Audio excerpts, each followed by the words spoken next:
world you will find. All you gotta do is let go. You ready? Yeah, catch air. Is it time? Let's cross the line. Yeah, catch air. You just got to take that leap. Okay, so today I want to talk about being nervous when taking photographs in public. And I think that this is a really common topic for photographers, which is super interesting because so many photos have people as their subjects, but for whatever reason, it can be really difficult to do that and to be the photographer that takes that image.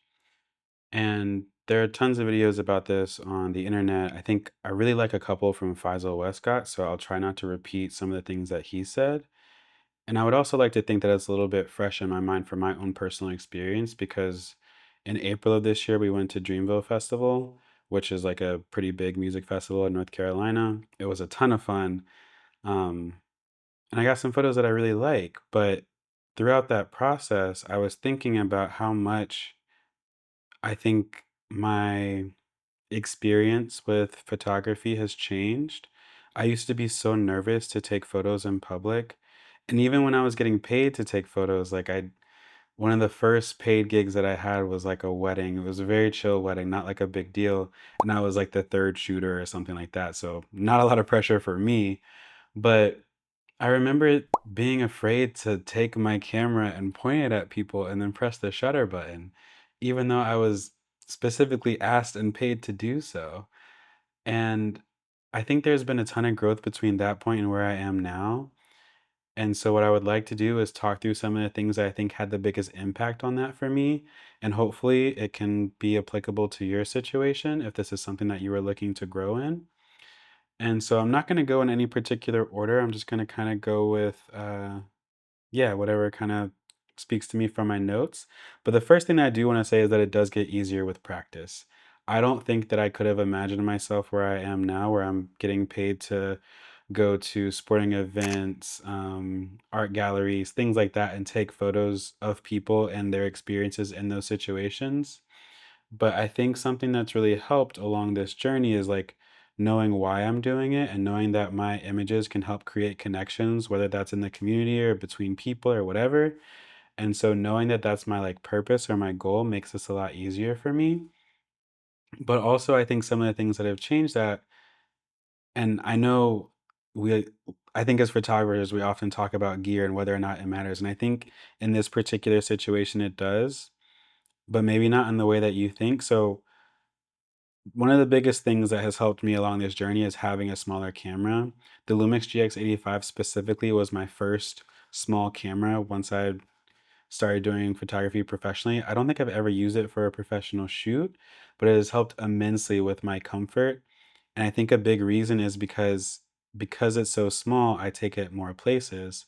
And so when we used to live downtown, we lived 15-minute walk from the farmers market.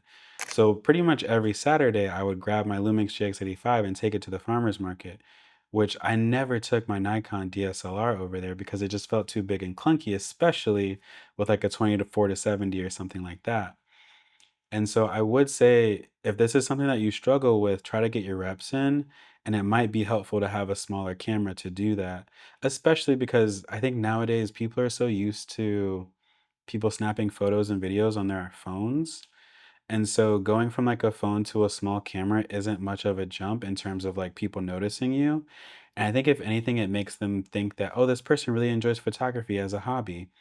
Versus, I think when you have a larger setup, people think like, "Oh, is this person being paid to take my photos specifically?" And I think sometimes there can be a little bit of nervousness there, um, not only for the photographer but also for the person who's getting their photo taken. And maybe that actually segues into another point that I have, which is like, I think when I look nervous or when I used to look nervous taking photos in places, other people would pick up on that energy and then they would become nervous. And so I think something that can be really important is like if you're taking photos just for fun, make sure that you're having fun. I think when people can see that you're genuinely enjoying a hobby, it really disarms them and makes them a lot more comfortable in this situation. And I think something that I wrote down here is that I think when people can tell that I'm having a good time, more times than not, I've had someone ask to be in a photo or ask me to grab a photo of them versus ask me, "Hey, why did you take that photo?" As a matter of fact, I don't think anyone's ever asked me, "Hey, why did you take that photo?" I think that's just something that I had in my head at one point, and I thought that someone was going to confront me. And oftentimes, what that confrontation looks like in real time, for me at least, is someone noticing that I'm taking photos for a paid gig, a paid event, and asking, like, "Hey, who are you taking photos for?" "Oh, I'm taking photos for this organization." "Awesome. We work with them all the time. I'll make sure to ask them to get your photos, blah, blah, blah, blah, blah." And so I think maybe, yeah, I guess these are flowing pretty naturally. Another point that I would bring up is like, if you were interested in doing this professionally, do it professionally, because then it does force you to get out of your comfort zone a little bit. It forces you to practice more often. And at the end of the day, if you don't deliver any photos, you're probably not going to get paid. So there is a little bit of like positive pressure there to kind of get you into the habit of snapping photos and knowing that it's okay. You're getting paid for it. People enjoy having their photo taken often, especially at events where it's like something's opening or there's a new restaurant or whatever. And so I think being in a lot of situations where I had positive experiences taking photos of people in public spaces has made it a lot easier for me to assume that that is what is going to happen versus I think beforehand my brain was assuming that the worst was going to happen. So, definitely something to keep in mind. Something else that I would mention is, oh, to be honest and complimentary.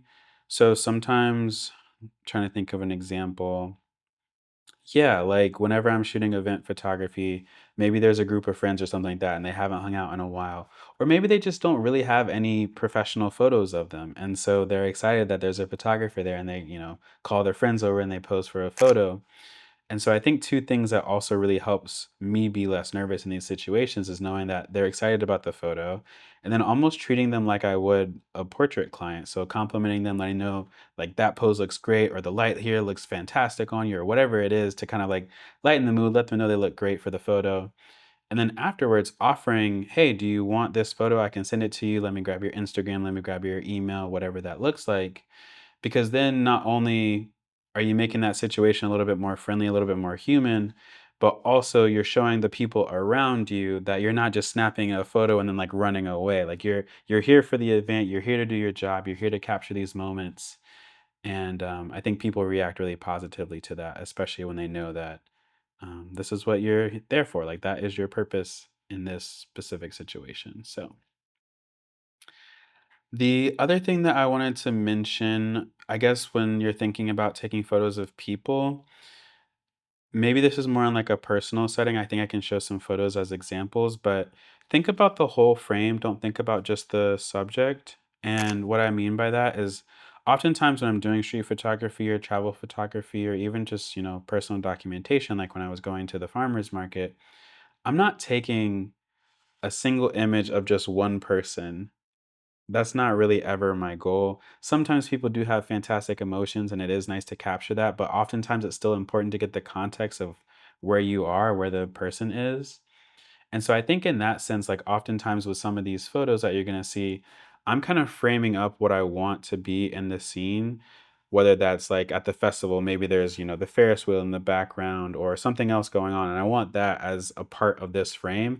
And then when someone else moves through the frame, I can capture them too. And it just adds some more human touch, human element to that. And I think that's something that can be really important too. Like if someone ever were to ask me, "Hey, why did you take that photo?" I'd be like, "Oh, I was looking at this thing and then you looked great in there and it just filled the frame so much better." And then I could show it to them and then, "Do you want me to send it to you?" Blah blah blah. And that's a much easier interaction than picking out a specific person, trying to just get a photo of them, and then realizing that, 3 years down the road, you don't remember what that situation was, what the context of the photo was.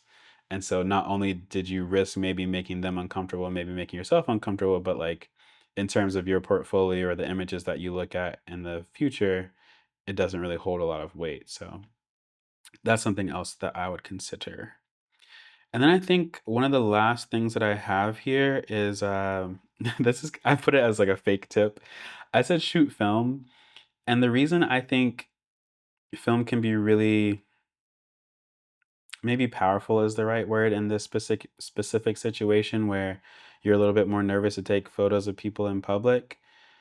I think that with film, at least in my experience and where I live in Durham, North Carolina, people are really excited about it. And so whenever someone finds out that I'm shooting film, more times than not, they want to know more about it and like how I started shooting it and where I get it developed and oh, people still develop it, like all of these other things versus focusing on like, oh, why'd you take a photo of me?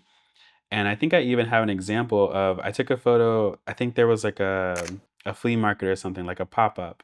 And I just thought like the layout of the clothes was cool and there was this group of guys just hanging out having a good time. And so I wanted to take their photo by the clothes. So I went and snapped one.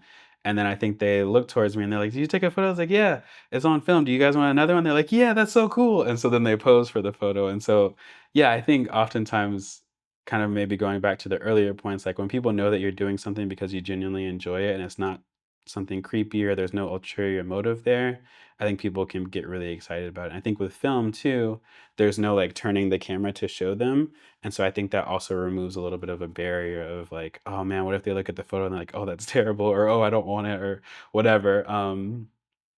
So yeah, I think if you shoot film, it can be a great way to practice this. It would be more expensive, but I think just in terms of knowing that like it is a physical thing that there's not that instant gratification of feeling like you have to show somebody the back of your camera, could be a potential like safety net, but also you won't be able to practice as much probably because you have to buy more film and things like that. So not a legitimate tip, but if you already shoot film, I think it could be a good way to kind of practice, especially at like farmers markets or things like that, where it's not necessarily you're not trying to get, your favorite photos ever, but you're just kind of trying to get the reps of being more comfortable with the camera in public. I think film can be really cool, especially in communities and spaces where people appreciate it. So that was one that I did want to mention. And then I think that's all my tips for now. If you have any extra ones, definitely feel free to drop them in the comments.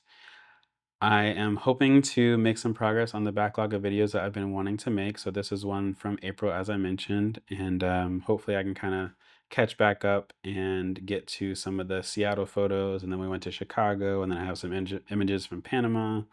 So yeah, lots of stuff to work on, but hopefully I will get it all out.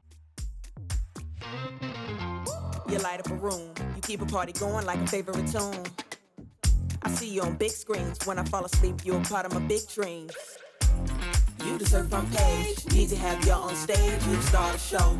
For you, it's only up from here. So let's go. Just take to the sky. Leave your worries behind. Don't be afraid. Don't hesitate. Imagine the time, the world you will find. All you gotta do is let go. You ready? Yeah.